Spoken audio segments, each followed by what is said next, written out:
Bonjour, aujourd'hui je vous retrouve dans un nouveau petit décor un petit peu plus cosy. J'ai décidé de faire, comme vous le savez, des lectures d'auteurs et d'autrices auto-éditées. Et donc aujourd'hui je voulais vous présenter Les Lilas, qui a été écrit par Marjorie Levasseur. Je remercie l'autrice parce que je l'ai contactée pour avoir son accord pour cette lecture et elle a accepté avec joie. Elle a sorti l'intégrale des 3 tomes de Les Lilas. Là j'ai profité en fait d'avoir l'intégrale pour me l'acheter et j'avais beaucoup aimé la douceur qui se dégageait de la couverture et c'est ça qui m'avait donné envie de la lire. Donc je vais vous présenter son œuvre, à savoir que le Code français de la propriété intellectuelle interdit les copies ou reproductions destinées à une utilisation collective. Toute représentation ou reproduction intégrale ou partielle faite par quelque procédé que ce soit, sans le consentement de l'auteur ou de ses ayants droit ou ayants cause, est illicite, alinéa 1er de l'article L. 122-4, et constitue une contrefaçon sanctionnée par les articles L. 425 et suivants du Code pénal. Je vais donc vous lire un extrait du premier tome, en espérant que cette lecture vous plaise, car moi elle m'a beaucoup plu, mais ça on en reparle après. Les Lilas, tome 1. Une parenthèse dans ta vie. Clémence, jeune aide-soignante aux Lilas, une maison de retraite située au cœur de la Nièvre, va faire la connaissance de Madeleine, une dame de 91 ans, récemment arrivée aux Lilas, sur un malentendu. Cette dernière a eu bien des malheurs dans sa vie et n'aspire aujourd'hui qu'à retrouver son unique arrière-petit-fils qui vit à l'autre bout de la France et qui ignore tout de son existence. Clémence va prendre la décision d'aider Madeleine dans sa quête. Elle, qui n'a jamais franchi les frontières de sa Bourgogne natale, va partir à la recherche de ce jeune homme dont l'attitude n'aura de cesse de la déstabiliser. Mais Clémence réalisera bien vite que sous son apparence désinvolte et sarcastique, celui-ci cache de profondes blessures. Prologue. Quand j'étais petite fille, la vieillesse avait pour moi le visage souriant de ma grand-mère. Elle avait ce don de toujours comprendre quand j'allais mal, quand bien même je lui affirmais avec aplomb que tout allait bien. Mes copains d'école se moquaient de moi parce que je préférais passer mes dimanches en compagnie de mamie Francine plutôt qu'avec eux, à la piscine de la commune voisine. Je me suis toujours sentie à part, j'avais l'impression de ne pas être comme tout le monde. Mais mamie Francine me disait toujours « Tu sais ma cocotte, moi je suis fière d'avoir une petite fille hors norme. Au fond, c'est quoi être normale ma Clémence? Faire comme tout le monde? Rentrer dans le moule sans faire de vagues? Être le mouton qui suit le troupeau? Tu es différente, oui, et c'est pour ça que je t'aime tant ma cocotte. Tu es rare et précieuse et tu as un cœur en or. Tu ne juges jamais personne parce que tu sais ce que c'est d'être jugé. Tu t'inquiètes plus des autres que de ton propre sort. Pour l'amour du ciel, ne change jamais ma puce. » Mamie Francine est décédée des suites d'un cancer de la gorge, le jour de mon 18e anniversaire. Elle avait passé les dernières semaines de sa vie dans l'unité de soins palliatifs de l'hôpital de notre ville. J'ai fait la connaissance de soignants formidables dans ce service, pleins d'empathie et de générosité, qui ont été là aussi bien pour Mémé Francine que pour moi. Alors que la mort de Mémé me laissait dans le désarroi le plus complet, je pris alors la plus grande décision de ma vie. Je prendrai soin de toutes les grand-mères du monde. Chapitre 1. Les Lilas.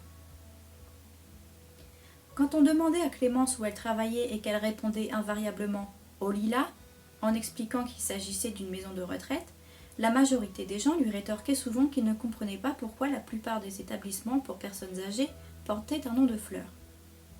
Lorsque l'on pense à une fleur, nous vient à l'esprit la fraîcheur, la beauté, la vie. Rien à voir avec les vieux, lui disait-on. Je ne suis pas d'accord, répondait Clémence. Les personnes âgées ont pris vie un jour. Elles ont grandi, mûri, ont été, et le sont encore, belles, épanouies, puis comme les fleurs, elles se fanent peu à peu.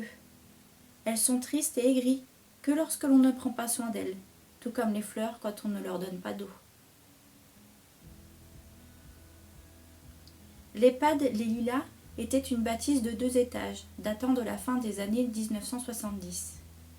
À l'époque créée sous l'appellation de maison de retraite, Elle avait été rénovée à plusieurs reprises pour satisfaire aux exigences de sa nouvelle qualification. L'établissement était désormais un lieu d'hébergement médicalisé où se côtoyait le personnel administratif, les agents de service, les auxiliaires médicaux, le personnel soignant et, bien sûr, les 64 résidents. Résidents, c'est ainsi qu'ont dénommé les personnes hébergées au Lilas, car, comme la direction se plaisait à le dire à leur arrivée dans les lieux, l'EHPAD Les Lilas était désormais leur nouvelle demeure. Leur chambre était leur chez-soi, et elles pouvaient la décorer et l'aménager à leur guise. Quand des visiteurs pénétraient au Lilas, ils étaient submergés, dès le hall d'entrée, par les effluves de produits désinfectants, parfumés au citron, dont les râleuses, mais toujours souriantes agents de service, badigeonnaient copieusement les sols. À la gauche du hall, ouverte sur un large couloir, se trouvait une petite salle commune remplie de quelques chaises pliantes et fauteuils plus confortables, où trônait sur le mur un écran de télévision géant de 121 cm qui était toujours réglé sur un volume assourdissant, la plupart des résidents ayant perdu une bonne partie de leurs facultés auditives. Plus loin, on trouvait une grande salle où se réunissaient les résidents pour prendre leur repas à heure fixe, mais qui était aussi utilisée lors d'activités plus ludiques comme les ateliers mémoire, les jeux de société, les anniversaires. Malgré l'aspect suranné des lieux, tout avait été pensé et rénové pour améliorer le confort et la qualité de vie de cette petite fourmilière. Personnel et résidents s'y côtoyaient, la plupart du temps, dans la bonne humeur, composant avec les personnalités de chacun. Ce matin du 24 juin 2015, Madame Rouleau, directrice des Lilas, ne savait plus où donner de la tête. C'était le branle-bas de combat aux Lilas. L'entrée d'une nouvelle résidente était prévue aujourd'hui et une épidémie de gastro-entérite avait décimé une grande partie du personnel soignant. La chambre 21, libérée depuis peu à cause du décès d'un résident, n'était pas prête pour accueillir la nouvelle venue, une nouvelle résidente dont le dossier, qui plus est, la mettait mal à l'aise. Une grosse fortune, mais des changements d'institution à répétition, motivés par des raisons pas toujours très claires.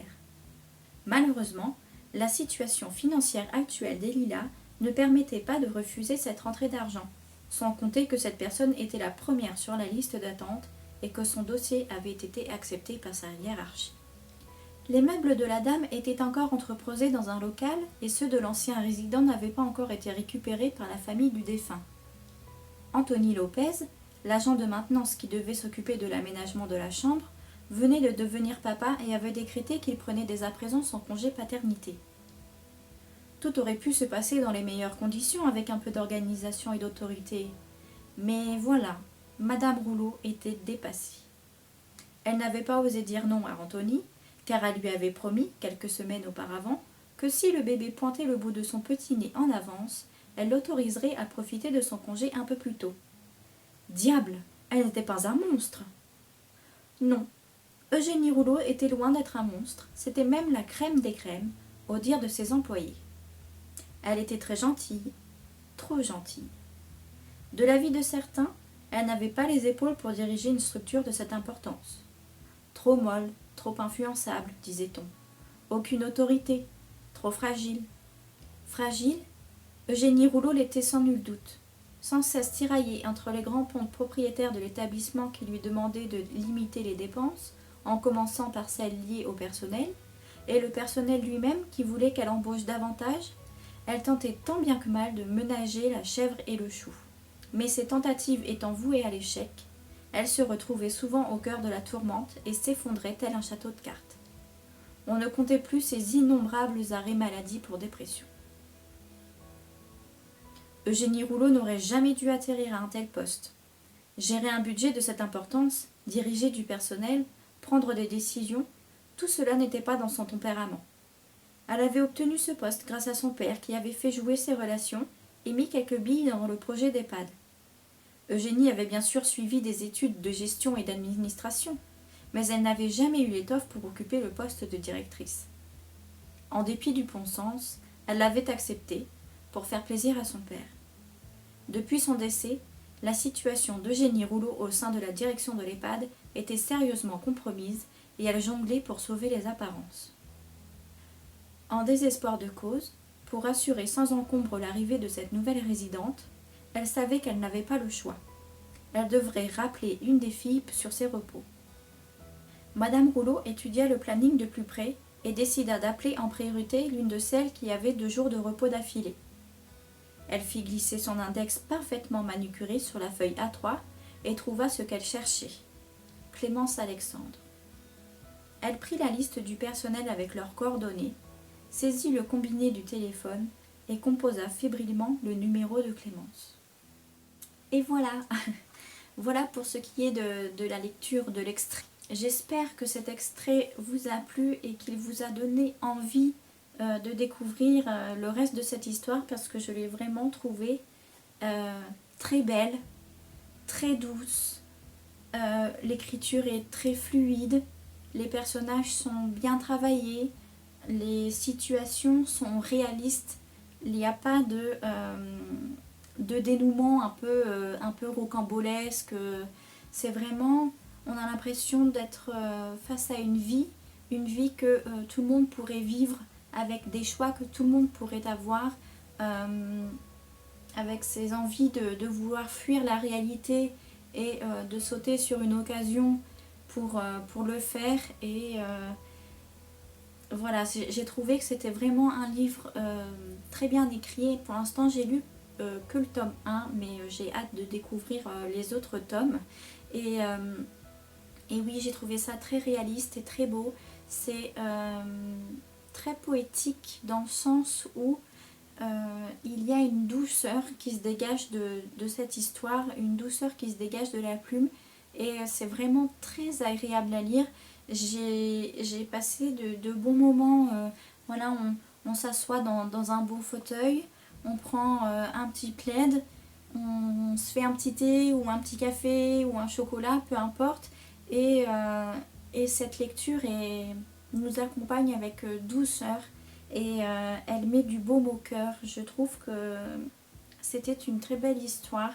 Et je suis très très heureuse d'avoir profité de l'occasion d'avoir l'intégrale des romans en un seul pour pouvoir découvrir cette autrice qui est tout aussi gentille sur les réseaux sociaux. Je vous invite à la suivre si le travail qu'elle fait vous plaît. Elle n'a pas écrit que ce roman, elle en a écrit plusieurs autres et j'ai hâte de tous les découvrir. Je pense qu'ils vont tous être empreints de cette émotion qui est propre à l'autrice et qui se dégage en tout cas beaucoup dans le tome 1. À voir dans les prochains tomes, mais je ne pense pas être déçue. Je pense vraiment que cette autrice a une belle plume et qu'elle nous transmet des émotions avec douceur, parcimonie. Voilà, c'est très bien travaillé, c'est très bien écrit. Et je suis très très heureuse de cette lecture. Je vous mets bien évidemment dans la barre de description toutes les infos nécessaires avec tous les liens. Et si jamais vous avez lu ce livre ou qu'il vous tente et que vous le lisez, n'hésitez pas à venir m'en parler dans les commentaires. Je serai ravie de vous lire et de pouvoir en discuter avec vous. Et en attendant, je vous dis à très vite. J'espère que cette vidéo vous a plu.